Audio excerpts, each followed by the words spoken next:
Ang ganda ng view, di ba?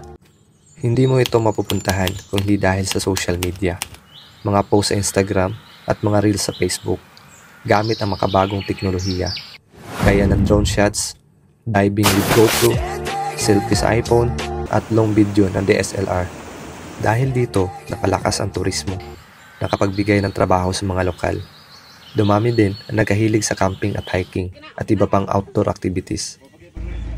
Ito ay ilan lamang sa mga positibong dahilan, pero sa bawat positibo ay may negatibo ding epekto.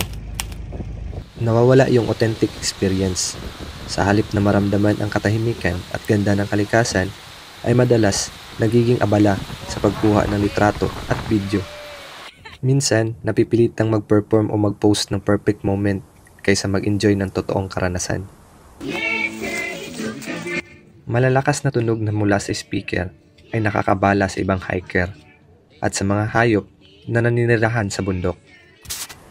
Bagamat malaking tulong ang gadget para sa documentation ng bawat akyat, mahalagang gamitin ito ng naaayon at hindi hadlang sa layunin. Ang tanong ko sa iyo, kaya mo bang umakyat ng bundok na walang teknolohiya?